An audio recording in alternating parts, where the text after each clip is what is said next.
tenía razón, pero no lo entendieron en Moscú, lo entendieron en Pekín. La verdadera revolución no fue abolir el mercado, fue domesticarlo, porque el capital no se derrota, se doma. Occidente celebró la caída de la Unión Soviética como si fuera el fin de la historia. Brindaron, bailaron y dijeron que el comunismo había muerto. Pero no vieron que mientras el muro de Berlín caía, en otro rincón del mundo se estaba levantando otra cosa, algo más complejo, más paciente, más letal, algo que no destruyó al mercado, lo capturó, no lo negó, lo subordinó, y ahí estaba la verdadera lección de Marx, pero no la entendieron en Moscú, la entendieron en Pekín. Marx no era un profeta, era un analista del conflicto, decía que la historia avanza por choques, que todo sistema genera su propia contradicción interna, y que el capitalismo no sería destruido por odio, sino por su propio éxito, que lo que hoy domina, mañana se agota, y que lo nuevo nace no de la nada, sino de lo que fue negado, la famosa negación de la negación, pero no como eslogan, como método, como ley histórica. El capitalismo fue la negación del feudalismo. El socialismo, según Marx, sería la negación del capitalismo. Y después, vendría otra forma, otro cuerpo, otro mundo. Pero la Unión Soviética creyó que el socialismo era destruir el mercado, poner todo bajo control del Estado, hacer tabla rasa, negar el deseo, la propiedad, la empresa, el error, y fracasó, porque confundió la negación con amputación, porque confundió igualdad con uniformidad, y porque, en nombre de la revolución, se olvidó de la vida, del cuerpo, del hambre, de la complejidad. China no. China hizo otra lectura, más incómoda, más real. La revolución de Mao fue dura, sí, pero la verdadera jugada vino después, con Deng Xiaoping. No importa si el gato es blanco o negro, lo importante es que cace ratones. Y el mercado empezó a cazar riqueza, tecnología, eficiencia, innovación, pero no libre, no desatado, sino domado por el partido. Un mercado enjaulado, alimentado, vigilado, usado como herramienta, no como fin. Hoy casi el 70% del PIB chino lo generan empresas estatales o mixtas. Es decir, el capital produce, pero el Estado lo dirige. No se trata de repartir pobreza, sino de administrar poder, de usar las fuerzas productivas para el bien colectivo, para el desarrollo, para que el Estado tenga músculo, no caridad, para que el bienestar sea estructural, no asistencial, para que la riqueza no sea la meta de unos pocos, sino el medio de una nación. Eso no es un error marxista, es una aplicación quirúrgica de la dialéctica, porque el problema nunca fue el mercado. El problema fue dejarlo suelto. El mercado es un esclavo brillante, pero es un amo despiadado. China entendió eso, Occidente no. Mientras tanto, en América Latina seguimos discutiendo si es pecado tener empresa, o si el socialismo es regalar subsidios. Progresismo sin estrategia, populismo sin proyecto, capitalismo afectivo, revolución de Instagram. Y en el fondo, lo que hay es un vacío, no hay lectura estructural, no hay dialéctica, no hay poder. Marx lo dijo, el capital desarrolla las fuerzas productivas a un nivel que ninguna otra etapa de la historia había logrado. Eso no era elogio, era advertencia. El capitalismo construye, expande, multiplica, pero lo hace a costa de todo, y si no se lo doma, nos destruye. Hoy las democracias liberales están al borde del colapso, no porque sean débiles, sino porque son incoherentes, porque producen desigualdad, pero venden meritocracia, porque venden libertad, pero no garantizan pan, porque no saben qué hacer con las crisis. Y mientras tanto, China avanza. No es un modelo perfecto, pero es un modelo, y eso ya es más de lo que podemos decir de muchos. Entonces sí, Marx tenía razón. El capitalismo iba a ser superado, pero no por los libros, ni por las pancartas, ni por el resentimiento de clase. Fue superado por su propia dialéctica, por quienes entendieron que no basta con destruir, hay que transformar, que no basta con resistir, hay que gobernar. Y ahora la pregunta que queda, la que nadie se atreve a formular, es otra. Si el Imperio Romano cayó, si el británico se replegó, si el estadounidense se corrompió, y si el chino hoy domina, ¿cuál es la próxima negación? ¿Qué monstruo estamos gestando mientras creemos que ya lo vimos todo? Escrita por Manuel Fernando González Villamil. ¿Te acuerdas cuando Rafael López Aliaga dijo con orgullo que su gestión consiguió la donación de trenes de Estados Unidos? Bueno, esa donación acaba de encender todas las alarmas, porque ahora el Jurado Nacional de Elecciones ha admitido un pedido de vacancia contra 21 regidores de la Municipalidad de Lima. El motivo, aprobar una operación que, según la denuncia, sería una compra disfrazada de regalo. Resulta que la municipalidad aprobó traer desde California 20 locomotoras antiguas y 93 vagones por un valor total de más de 24 millones de dólares. Y aunque dijeron que era una donación de la empresa Caltrain, el contrato incluía gastos de traslado y repuestos que pagaremos todos los limeños. Pero aquí no acaba. La Ley Orgánica de Municipalidades prohíbe a los regidores tomar decisiones administrativas como esta. Y aún así, votaron a favor. López Aliaga confirmó que el monto era por el transporte, como si eso justificara que no haya habido ningún proceso de licitación pública. Lo peor, un senador estadounidense ya advirtió que esos trenes son contaminantes, obsoletos y que Caltrain quería deshacerse de ellos. Bienvenidos a Lima, la ciudad que paga por recibir chatarra. Mientras tanto, a menos de un año de las elecciones, nos enteramos de que varios partidos políticos tienen entre sus afiliados a personas requisitoriadas por delitos graves. Sí, gente con procesos judiciales abiertos o incluso con orden de captura.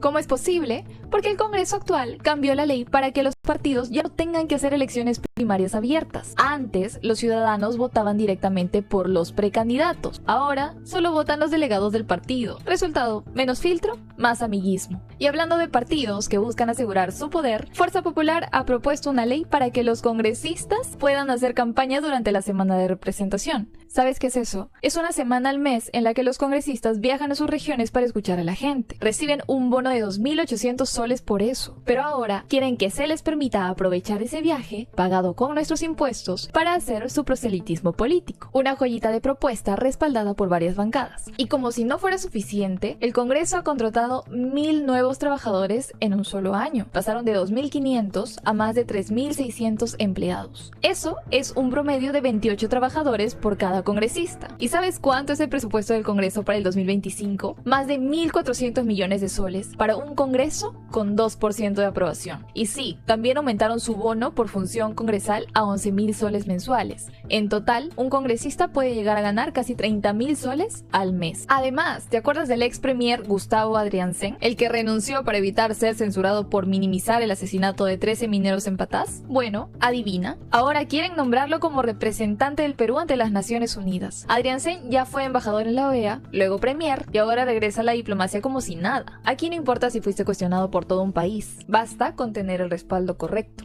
Y en la Fiscalía tampoco hay descanso. El jefe de la Autoridad Nacional de Control, Juan Fernández Gerí, ahora enfrenta una nueva investigación. Se le acusa de usar reglamentos ilegales para sancionar a fiscales como José Domingo Pérez y Rafael Vela. Publicó los reglamentos en páginas no oficiales para evitar controles y luego los usó para sancionar a quienes investigaban a los poderosos. ¿Y por qué importa? Porque al confirmarse esto, muchas de las sanciones impuestas a estos fiscales serían inválidas. Y una vez más, se confirma que cuando la justicia estorba, buscan controlar hasta el que te fiscaliza. ¿Y tú ya estás decidiendo por quién vas a votar en el 2026? Si te gustó el video, no olvides compartirlo y dejarme tu comentario.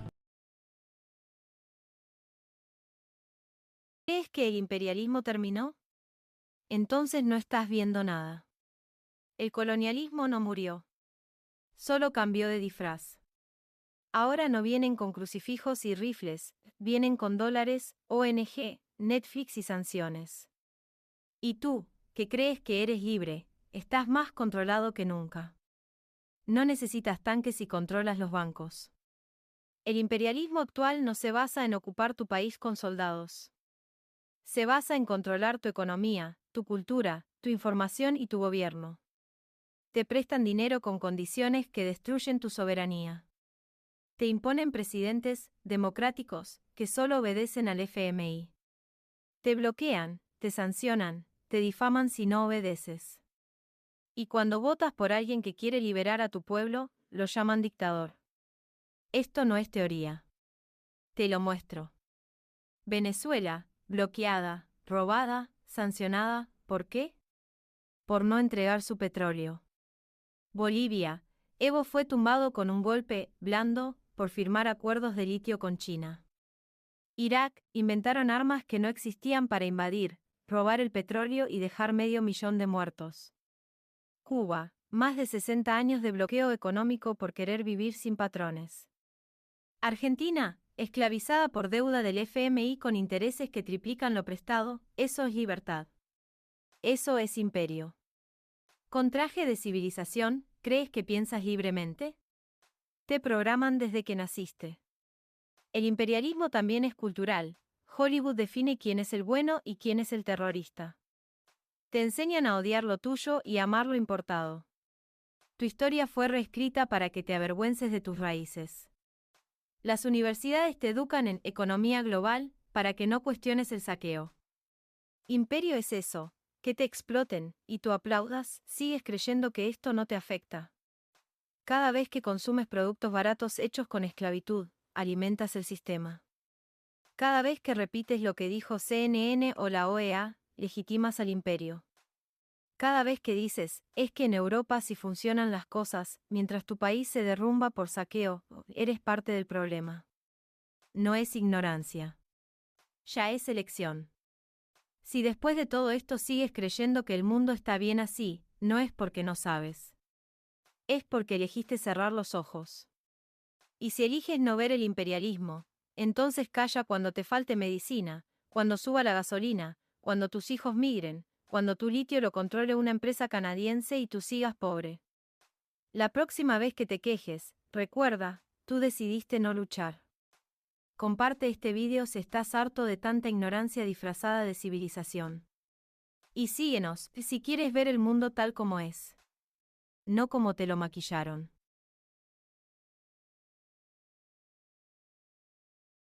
$68% del Producto Interno Bruto de China en el 2023 fue generado por empresas estatales. ¿Qué significa esto? Como son empresas estatales, cuyo capital le pertenece al Estado, que es manejado por el Partido Comunista Chino, cuyas ganancias se usan directamente para la inversión en infraestructura, en planeación, en innovación, en tecnología, en patentes, en salud y en educación.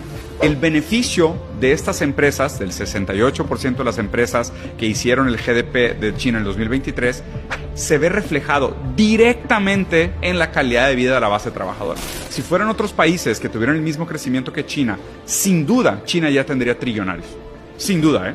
O sea, si las empresas gigantescas, estos aglomerados nacionales chinos, que son las grandes empresas estatales chinas, si fueran capital privado, China ya hubiera tenido el primer trillonario. Prácticamente se los garantizo. Pero como son empresas estatales, esos beneficios se quedan en la clase trabajadora. Se ven reflejados en infraestructura. O sea, literalmente métanse a buscar ahorita los últimos puentes que han construido en China. Los portaaviones, güey.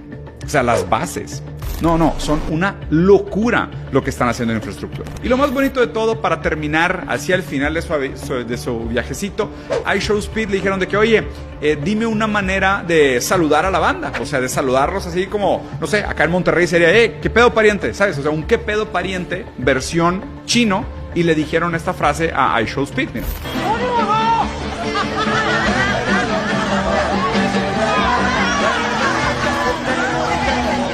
¿Cómo? Tongzien Mahao, que significa hola camaradas, que es un saludo directamente comunista. ¿Por qué cuando un país elige a un presidente de izquierda, EU entra en pánico? Cuando elegimos soberanía, ellos ven amenaza. Pero, ¿por qué tanto miedo? Porque un gobierno de izquierda significa nacionalizar el gas, el petróleo, el litio.